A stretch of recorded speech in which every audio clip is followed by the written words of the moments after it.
Recently, on a podcast interview, we were asked how we switch off. Our reply inspired this episode, where we share our own personal experience of overworking and over-obsessing, and how in recent months we have successfully become more present in our lives. We also share the most common reasons for not being able to switch off, some fascinating research, and of course we finish with tips on how to give yourself permission to really relax and flow with life.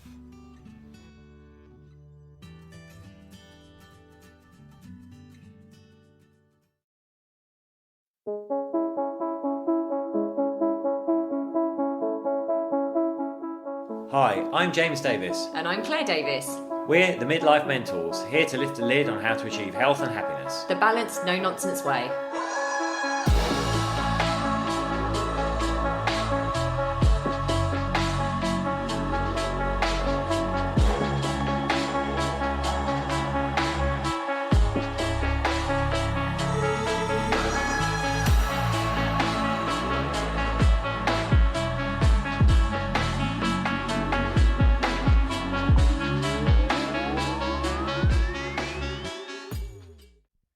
Hello and welcome to another episode of the Midlife Mentors with me, James. And me, Claire. How are you all doing out there? So we're pretty exhausted, aren't we? We've just done the most epic journey from London to Marbella. I know, coming to you live and direct from Marbella.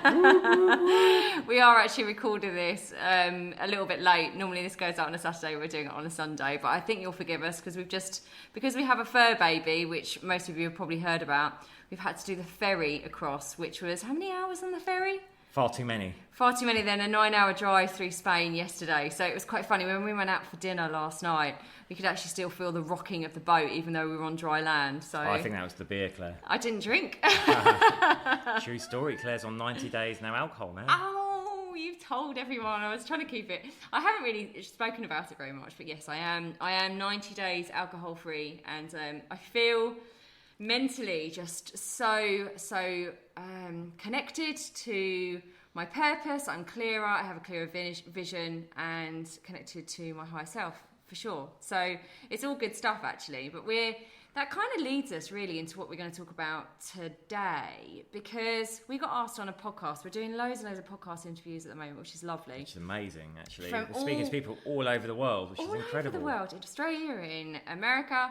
So we were asked the other day on one of those podcast interviews, like, we work together, we live together, we do everything together.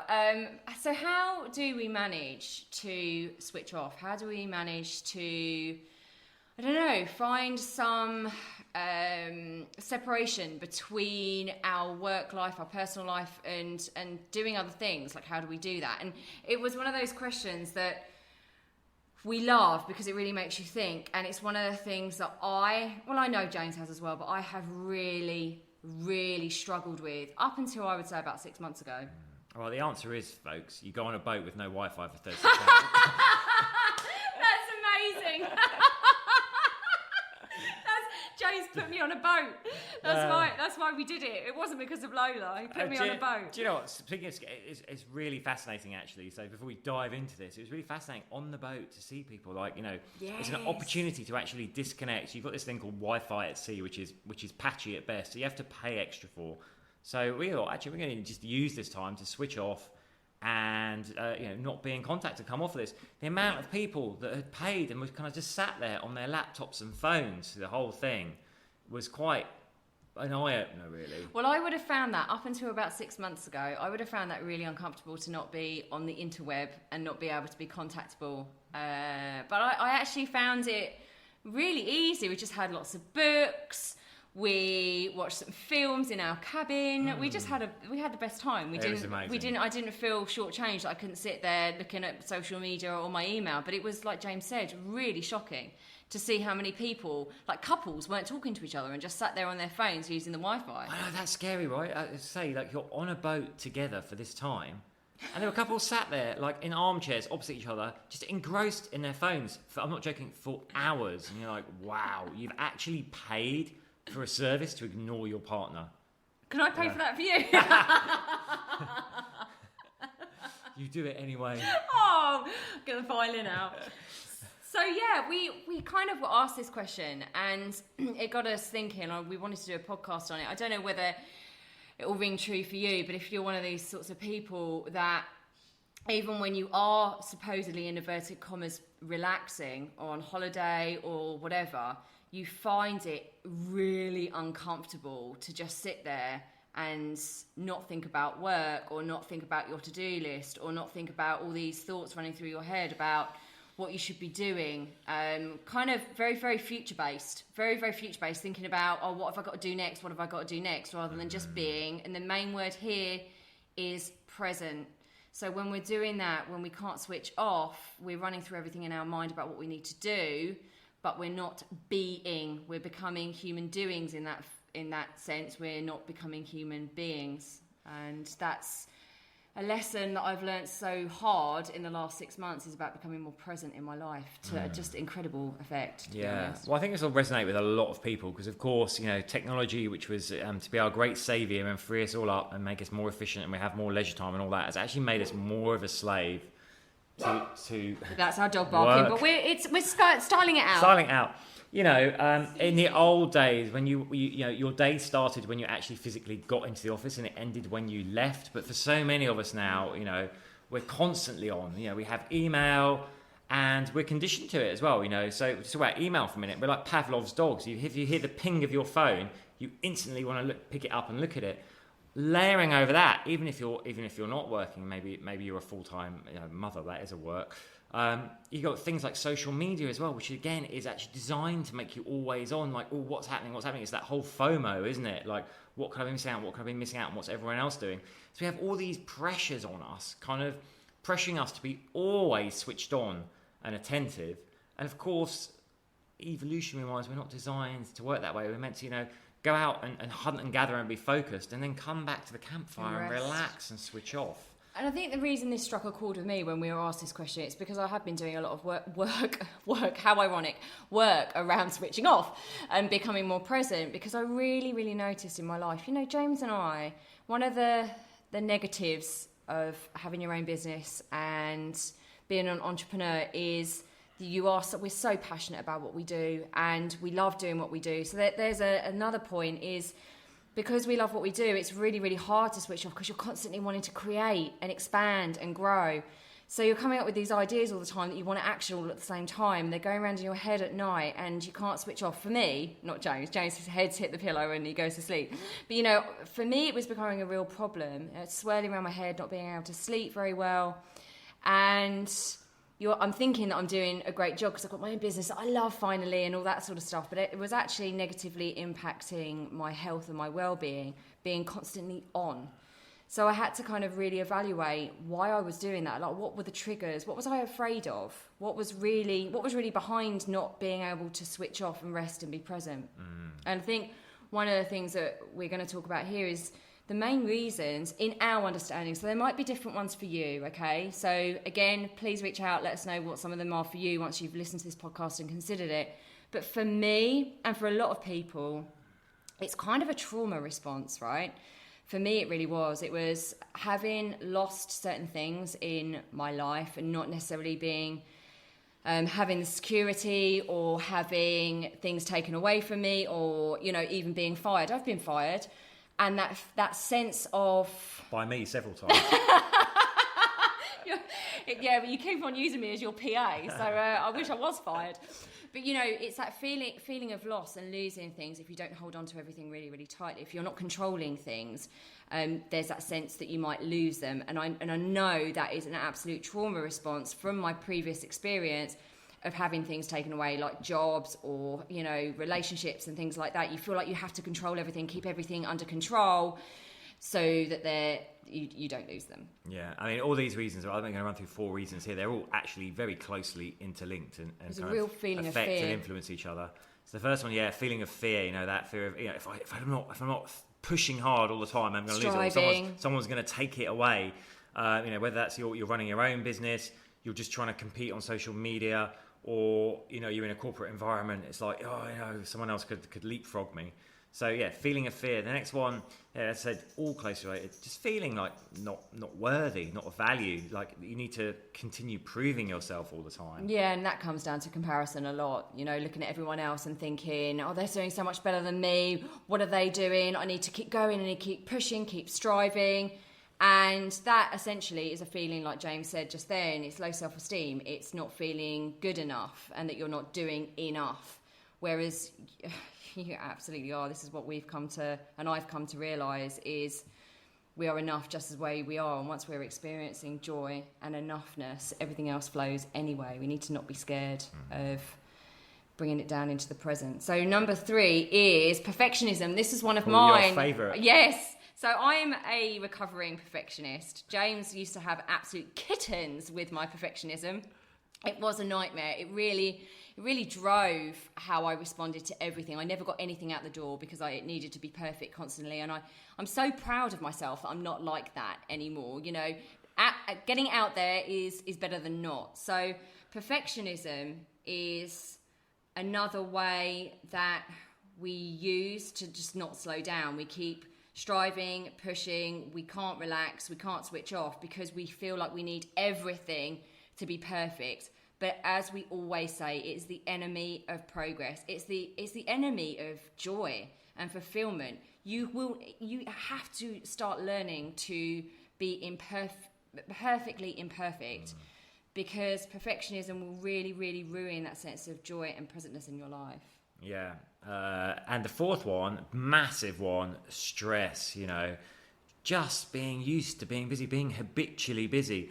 And, you know, it's oftentimes that can just be, you know, we fall into the habit of just being busy, and it becomes a self-fulfilling prophecy. We just, you know, it's affecting all these other reasons we've talked about. But also, you know, we've done podcasts on stress. We've got this hormonal cocktail firing that's just telling you to be alert, to be on guard, to keep doing something, you know, fight or flight, which could translate to like, must do a bit more work. So all these are really common reasons that obviously heavily overlap. Just wanted to say one thing on actually the feelings of fear and losing it all. We also overwork because we don't want to sit with our feelings. We're really, really uncomfortable sometimes with sitting with some of the stuff that is bubbling under the surface, but we keep pushing away. It's like any addiction, right? We keep pushing it away we numb it. We try and numb it. So we don't want to sit with it. So as soon as you sit down with a cup of tea or you sit there on your sunbed on holiday, you're like, oh my goodness, hang on a minute. What's this? This is a feeling. I know, I'm going to push it away with doing something or just perpetually being busy. And it could be anything. But often, I found that again, that's another personal experience. I found that not being able to switch off was a response of not being able to sit with the pain of certain feelings that I know needed to be healed. And that journey started for me in earnest at the beginning of lockdown. And I actually can't tell you how much that has helped me be able to switch off and be more present, because I'm not as scared of my feelings anymore. You get a feeling that you're going to just go into a hole, into a pit, not going to be able to come out of your feelings. But it's simply not true. But that's another reason, actually. I'm going to cough. That's another reason why we're perpetually busy. So you might be thinking to yourself, well, you know, I'm busy, I'm achieving. What's the problem here? Well, we're going to come on to like some of the effects this can have. But we've got some research for you. You know, we love a bit of research. So James loves a bit of research, doesn't he? Yeah, just a headline one here. The American Institute of Stress estimate that stress alone costs the US economy about $300 billion in lost productivity every year. And get this, Expedia found like only 53% of people come back feeling rested after they've been on holiday. So you're going away on holiday and you're still not switching off. Now, there's some specific research we've got here actually around workaholism. So the first is from the University of Tulsa in Oklahoma, and they looked like a whole load of measures. And what was really interesting, what they found from their research was that they found that people who generally had a positive outlook, you know, had a positive mindset, found it easier to detach from work. Conversely, those that had like a more negative outlook on life, they felt angry, frustrated, felt stressed, anxious, found it more difficult to unwind, which makes sense. You know, they're probably stressing about their work and things they've got to do. And that even when they tried to do distraction activities like watching television, they still couldn't take their minds off work. And then in turn, that made them even more resentful. The fact they couldn't take their mind off work made them even more. So you see, we've got this like self-fulfilling cycle going. Like if you get into that negative mindset and that stress, it's just driving more resentment, more stress, and it's making the problem worse and worse. And there was a study done at a Dutch financial consulting firm of about 3,500 employees around work patterns and like health markers. So they found that specifically employees who worked long hours, typically more than 40 hours a week, I imagine loads of you do that anyway. Financial services, yeah. But who did not obsess about work, reported fewer health complaints than employees who demonstrated I can never say the word. Workaholism. We found that workaholics, so that basically what they ended up doing, they found that workaholics, whether or not they worked long hours, reported more health complaints and had increased risk for metabolic syndrome. They also reported a higher need for recovery. They had more sleep issues, more cynicism, more emotional exhaustion, and more depressive feelings than those employees who merely worked long hours as well, but did not have workaholic tendencies. And those workaholic tendencies were kind of described as, I feel guilty if I'm not doing this. I don't know who I am if I'm not working. That sense of guilt and shame if you're not working. So some of those tendencies were looked at as well. But that's really, really interesting, isn't it? That actually how you view it, whether you're working long hours or not, or you're working similarly long hours, it's actually about how you approach it and what your mindset is really, and how your feelings are when you approach it around how that impacts negatively or positively your health. Yeah, I mean, what's fascinating, those two independent studies like back each other up, right? These negative feelings around work actually generate more negative feelings, which generate more negative feelings around work, which generate more, and so the cycle goes. And so we say to clients all the time, any change is about 80% psychology, 20% mechanics. We can see already from that, like just adjusting to a positive mindset would make a massive difference. We're going to run through, what happens when we don't take action on this, because we looked at research there. But of course, if we're working all the time, achieving, like I said earlier, what's the problem? Eventually, we will burn out. We see burnout this is a all real the thing. time. We see this all the time. We work with corporates, and they talk about this all the time. And it is the way they view it. So you're working the similar hours, but it's the way you're viewing it. If you're a workaholic with those tendencies, the impact it's having on you is going to be far greater. You're far more likely to experience burnout and then also become incredibly ineffective. Yeah, listen, there's so much research on this that people who overwork actually become more and more ineffective. We have this like thing that is really interesting. The concept of multitasking actually was born, I think, in the late 60s, early 70s when computing came along. And obviously a computer processor can work by handling multiple tasks at the same time, multitasking. And we just assumed, the human brain could do this as well. This would be a great, computers are really efficient. We can be more efficient with multitasking. And all the research says human brains are terrible for multitasking. We are best when we focus on one thing without distractions. That's men in general though, isn't it? All the women out there are thinking, I definitely multitask. I multitask across the board. No, you men do as well. I'm not putting you men But as a general rule of thumb, human brains are more effective when we focus on one thing without distraction, rather than trying to do all these tasks. And we kind of took this model from computing and thought, we can be as efficient as computers, only we can't. And the other thing that really, really is negatively impacted is boundaries. You actually become less able to set healthy boundaries with people because you're so used to perpetually working and just keeping basically online all the time, that you don't actually end up having any boundaries. You're just saying yes to everything, and you're constantly saying no, always say this, constantly saying no to your own self, your own beingness, your own sense of presence. Of course, that's going to impact relationships of all kinds, romantic, social, office, all kinds of relationships are going to suffer if you're invested heavily all the time in your work rather than your interactions.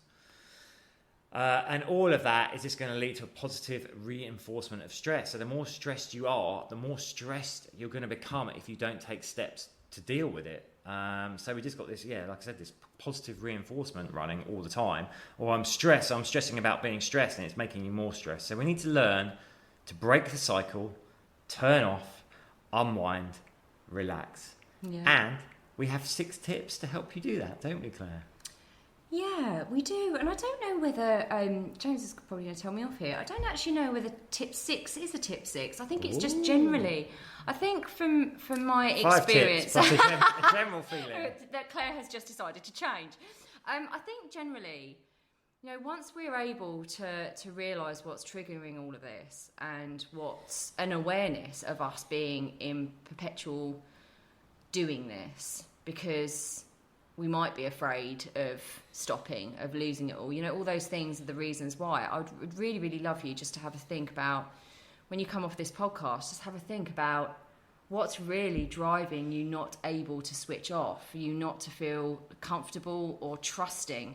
You don't trust that you can actually just let go just for an hour, a couple of hours, even, an extended holiday. You don't actually trust that the world's not going to fall apart when you do that. And where's that coming from? Where is that being driven from?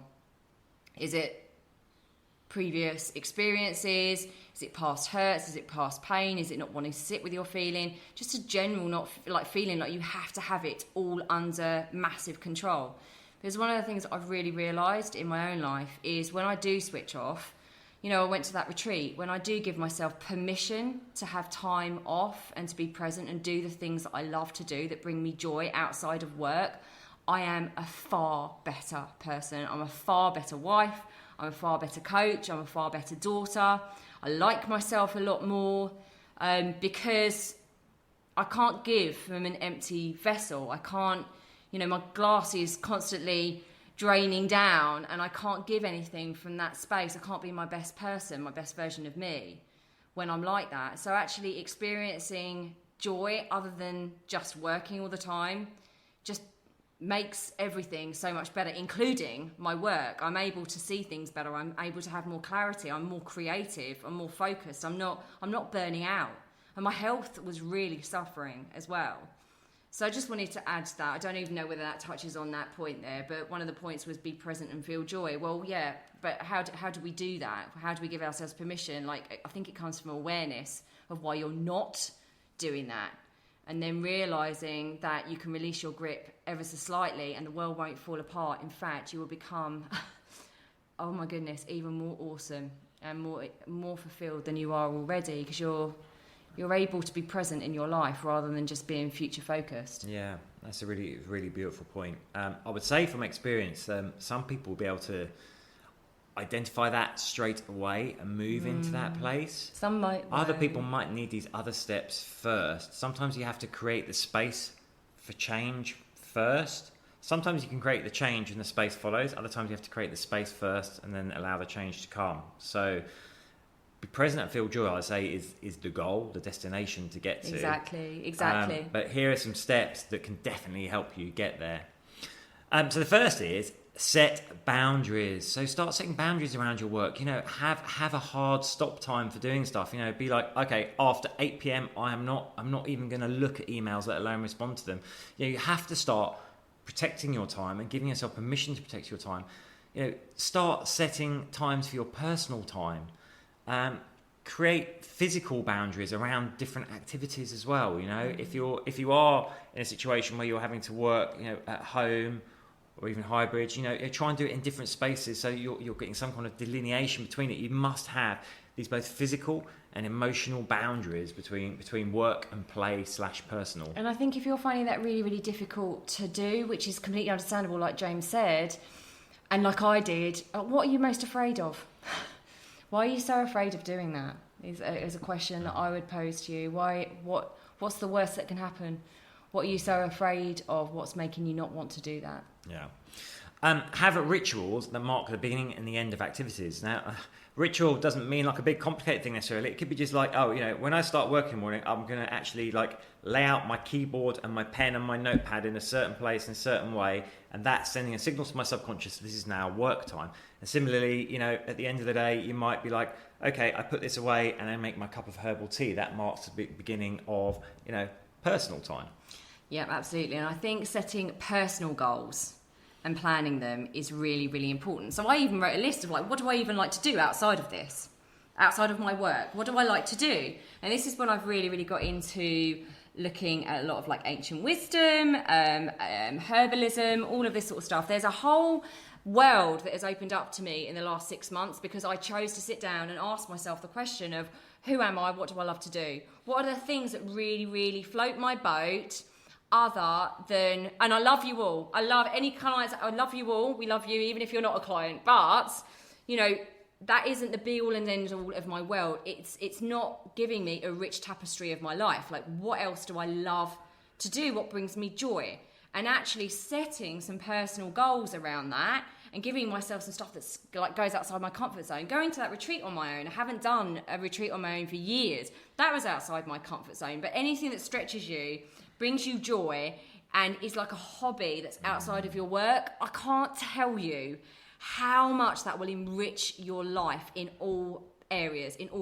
So make sure when you come off this podcast as well, just sit down and go, okay, what's some of the things that I used to love to do? What's some of the things that I am interested in? And actually commit to doing them, because stuff outside work is just as important as your work.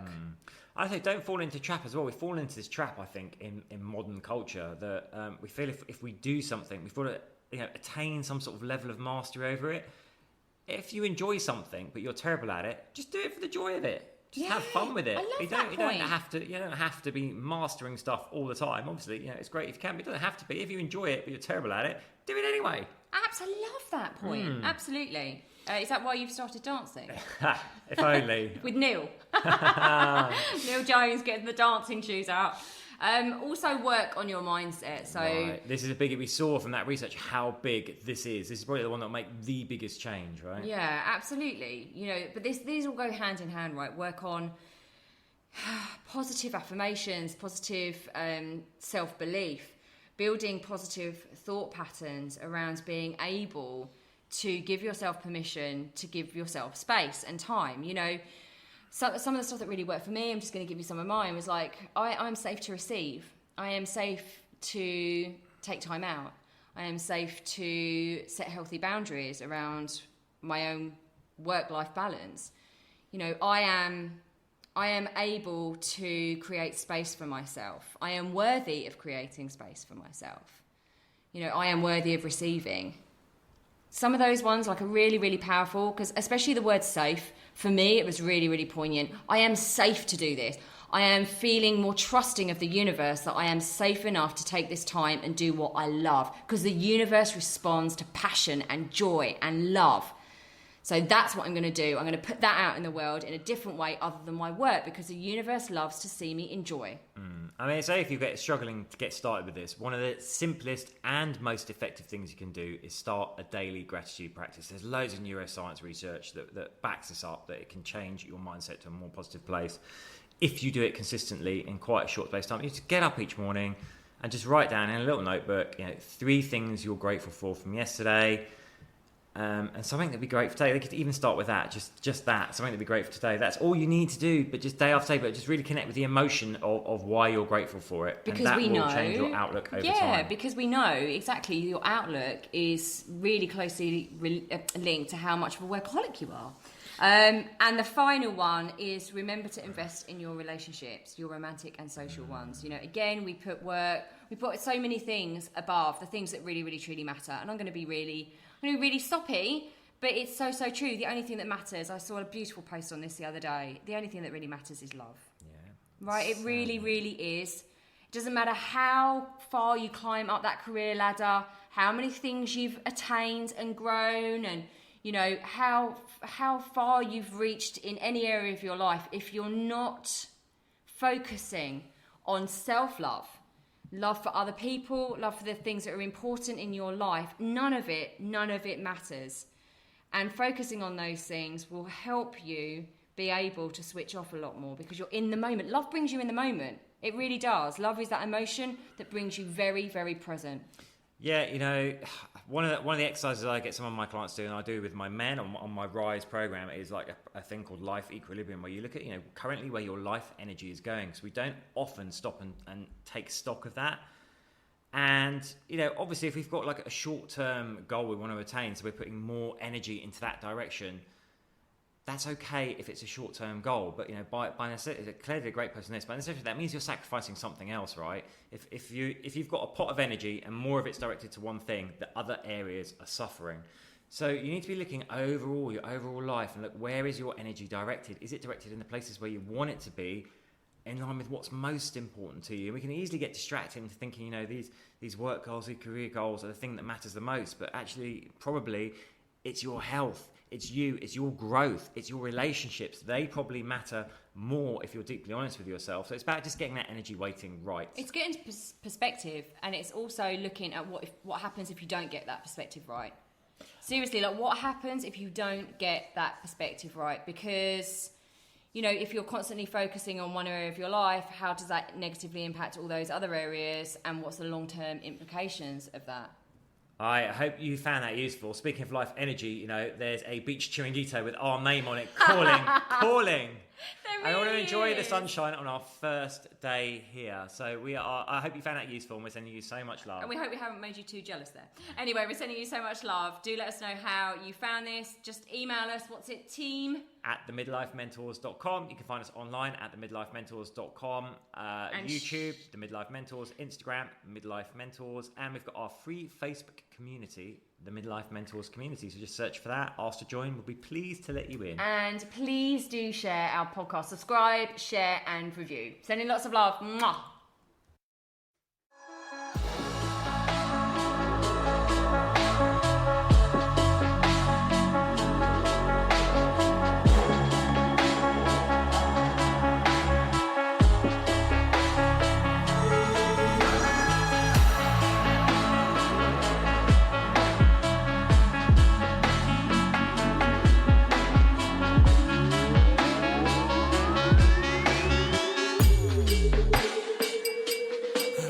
Yeah. You've been listening to The Midlife Mentors with Claire and James Davis. We'd love to hear from you. So drop us a line at info@themidlifementors.com with any questions or topic suggestions. And make sure you join us on our Facebook page and YouTube channel. You can find us under The Midlife Mentors. Yeah.